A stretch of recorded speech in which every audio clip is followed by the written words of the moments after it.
Se še dobro spomnim, kako sem pred kakšnimi 3 leti noro užival za volanom Forda Capri. Letnik 69 je bil, torej prva generacija in v bistvu tudi eden prvih izdelanih. Capri, ki je bil v osnovi nekakšen ekvivalent Mustangu, je svojo elegantno in skoraj brezčasno obliko še danes avtomobil, ki dviga srčni utrip in dokazuje, da so stari avti imeli dušo. Dušo, ja, ker ta ni mrljiva s številkami oziroma s podatki na papirju, s katerimi smo danes vse bolj obremenjeni. Ampak z veseljem v vožnji, ki ga pa danes ponuja redko kater avtomobil. Trenutno se vozim okrog Benetk in Padove, čeprav trga Svetega Marka najbrž ne boste videli, in spet sedim v Capriju. Povsem novem, 4. generacije, ki se po 40 letih vrača na trg. Ni pa več takšen, kot smo ga bili vajeni.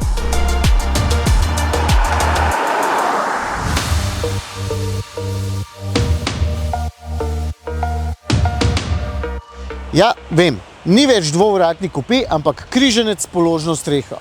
Če je takšna oblika všeč meni, niti ni pomembno. Pomembno je, da je všeč večini in očitno je, ker je podobnih avtomobilov vedno več in tudi Fordova paleta bo v prihodnosti očitno temeljila samo še na križencih.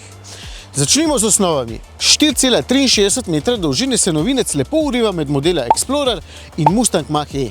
Tudi če se časi spreminjajo, nas Fordovi oblikovalci mirijo, da določene oblikovne poteze ostajajo. Recimo streha, ki se hitro spušča, pa takšna oblika stekel in pa seveda kratek fastbackovski zadek. No, tudi pri lučeh se lepo vidi, kje so oblikovalci dobili svoj navdih, sicer pa platišča, jasno, ogromna, v osnovi so 19-palčna, lahko so 20, tale so celo 21-palčna. Ja, v bistvu je avto zelo opazen, še posebej v tej rumeni barvi Vivid, ki je mimogrede brezplačna.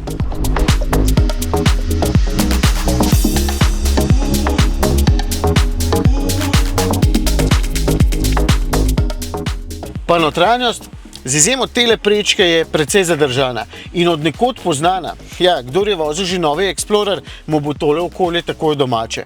Lahko bi rekel, da je Capri samo bolj dinamično oblikovan Explorer, ampak je razlik med njima kar precej. Največja je ta, da je v razredu pravi posebnež, pa tudi ta, da je od Explorerja precej daljši, za 17 cm, kar pomeni, da je tule znotraj več prostora. Spredaj sedim odlično, materiali, ki me obdajajo, so dobri, delovno okolje je pa moderno. Pred mano je projekcijski zaslon, pa taki relativno majhni digitalni merilniki in pa ta ogromen osrednji zaslon, ki ima diagonalo 14,6 palca. V bistvu je fin tudi, ker mu lahko spreminjam naklon, kar je dober, pa še zadaj se skriva en precej velik predal. No, še večji predal je v bistvu tukaj le.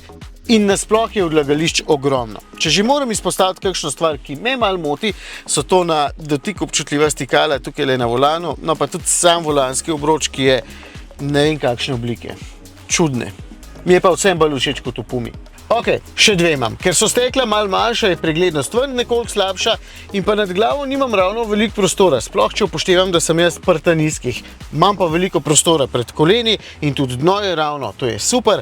Prtljažnik ima pa 572 litrov, torej je velik.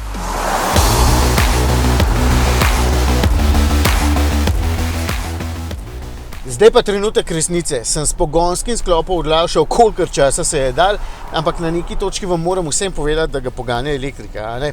Nobena skrivnost ni, da Capri stoji na Volkswagenovi električni platformi MEB, zato je pogonski sklop znan. Na voljo je z enim ali pa dvema elektromotorjema, 3 velikostmi baterij in 3 konfiguracijami moči. Jaz vozim najmočnejšo in najdražjo različico, ki ima seveda tudi največjo baterijo, 2 elektromotorja in zato 4-kolesni pogon. V tem primeru ima litij-ionska baterija neto kapaciteto 79 kWh. Po 285 ne najhitreje prevoženih kilometrih je poraba 17,4 kWh in bi morala zadoščati za 450 km doseg.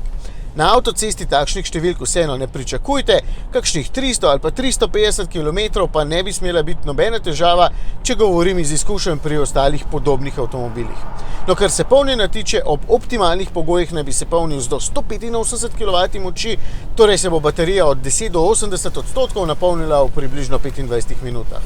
Če je ostal še kakšen kanček športnosti in užitka v vožnji, to vas zanima, Kaj pa vem, avtomobil je hiter, ima 250 kW oziroma 340 konjičkov in kar 679 Nm navora. Zato seveda leti kot šus, vseeno pa tehta 2 toni 200, zato ga s starim Caprijem skoraj nima smisla primerjati. Vseeno se pelje precej dinamično, za električni križanec se pozna, da je podvozje v primerjavi z Explorerjem bolj čvrsto in tudi centimeter bliže tlom. Nagibanja je manj, je pa zato več pretresanja na slabih podlagah.